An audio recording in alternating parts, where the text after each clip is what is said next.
भारतीय जनता पार्टीचे प्रदेशाध्यक्ष तथा महसूल मंत्री चंद्रशेखर बावनकुळे यांच्या वाढदिवसानिमित्त अक्षय अंजिखाने मित्रपरिवाराच्या वतीने कुचन प्रशाला येथे वह्या वाटप कार्यक्रमाचे आयोजन करण्यात आले होते।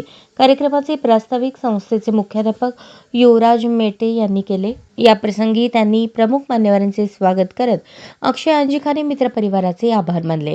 या कार्यक्रमाप्रसंगी माजी महापौर श्रीकांचना यन्नम, पद्मशाली शिक्षण संस्थेचे अध्यक्ष श्रीनिवास क्यातम, भाजप प्रदेश कार्यकारिणी सदस्य हेमंत पिंगळे, सोलापूर विद्यापीठ सिनेट सदस्य संजय साळुंखे, भाजप प्रदेश निमंत्रित सदस्य सागर रत्नुरे, यतिराज होनमाने, विश्वनाथ दुर्लेकर, बाबूराव क्षीरसागर, ओंकार होमकर आदी उपस्थित होते।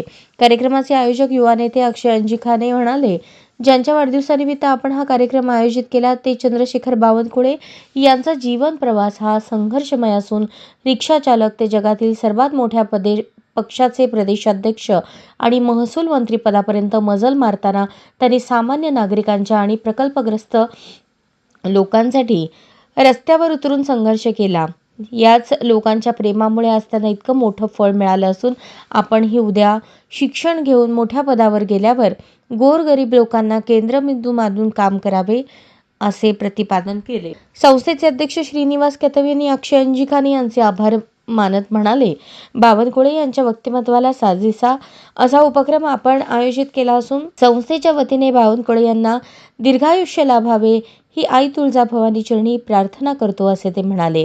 कार्यक्रमाचे अध्यक्ष माजी महापौर श्रीकांचना यन्नम यांनी मनोगत व्यक्त करताना विद्यार्थ्यांनी बावनकुळे यांच्यासारखे कर्तृत्ववान बनावे अशी अपेक्षा व्यक्त करत या दिलेल्या वह्यांचा उपयोग आपल्या शैक्षणिक जीवनात आपण भरघोस यश संपादन करण्यासाठी व्हावा अशी अपेक्षा व्यक्त केली। अशाच नवनवीन अपडेटसाठी जनता राज्य न्यूज चॅनलला सबस्क्राईब करा, लाईक करा आणि शेअर करायला विसरू नका।